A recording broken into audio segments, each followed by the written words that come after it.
All right, let's give the people a preview, a fantasy preview on the Houston Texans. They suffered a big blow in real life and in fantasy. Arian Foster goes down for the count. Alfred Blue expected to step in, but really the guy who emerged as a star last year was DeAndre Hopkins, and we're seeing him do it already in the offseason as well. What are your projections for D-Hop? Nuke. I think he's probably going to end up right around 1,200 yards like he did last year. I don't know if he's going to see a huge increase because the quarterback position is, it's not that great. And with Arian Foster no longer in the mix, at least for half the season, well, defenses are going to focus on Hopkins. With that being said, I think he's a fourth-round pick, maybe a fifth-round pick if you're in a smaller league.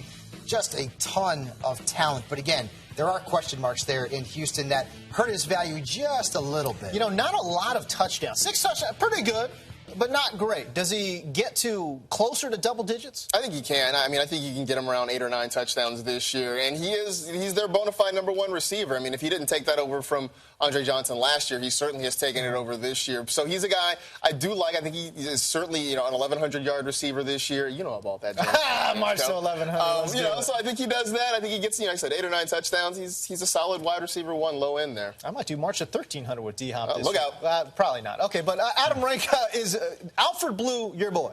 Absolutely. Yeah, well done there. Yeah, I really like it. The running back position, a lot of times these guys use injuries as a platform to spring into action. And certainly it happened in Houston with Arian Foster. He was an undrafted free agent out of Tennessee. That's a great point. And then Ahman Green goes down, and some of the other curtain jerkers they had there. And then all of a sudden he's an elite fantasy back.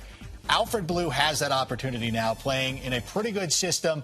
He was behind Jeremy Hill in college. He was behind Foster. I can't hold that against him. He's got the talent. He was highly recruited coming out of high school. I think he could be big. All right, there you go. How about Jalen Strong, a guy they drafted at ASU? We're going to ignore Marcus Grant for just a moment because broke his heart many a time watching those highlights at Arizona State. But no, Jalen Strong should be an excellent complement to DeAndre Hopkins. You would think so, but Cecil Shorts is also there. Nate Washington is also there, so they got some veterans.